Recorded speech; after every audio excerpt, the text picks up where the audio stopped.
News 360 ఈ నెల 28న తిరుమలకు వెళ్లాలని మాజీ ముఖ్యమంత్రి వైఎస్ జగన్మోహన్ రెడ్డి నిర్ణయం తీసుకున్న నేపథ్యంలో టీటీడీ అధికారులకు డిక్లరేషన్ సమర్పించిన తర్వాతే ఆయన పవిత్రమైన తిరుమల వెంకటేశ్వర స్వామివారి దర్శనం కోసం వెళ్లాలని ఏపీ బీజేపీ అధ్యక్షులు పురంధేశ్వరి అన్నారు.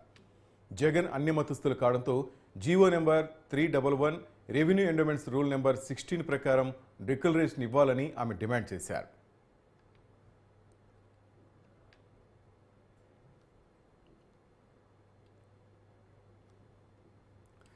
ఈ నెల 28న తిరుమలకు వెళ్లాలని వైసీపీ అధినేత వైఎస్ జగన్మోహన్ రెడ్డి నిర్ణయం తీసుకున్న నేపథ్యంలో తిరుమల తిరుపతి దేవస్థానం అధికారులకు డిక్లరేషన్ సమర్పించిన తర్వాతే ఆయన పవిత్రమైన తిరుమల వెంకటేశ్వర స్వామివారి దర్శనం కోసం వెళ్లాలని ఆంధ్రప్రదేశ్ బీజేపీ అధ్యక్షులు పురంధేశ్వరి కోరారు.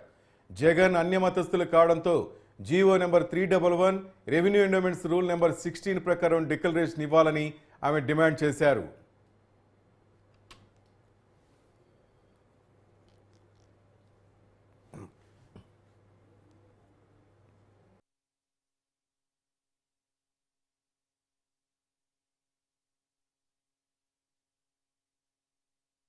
విజయవాడ ఇంద్రకీలాద్రిపై నాసిరకం సరుకుల వ్యవహారంపై దేవాదాయ శాఖ అంతర్గత విచారణ చేపట్టింది.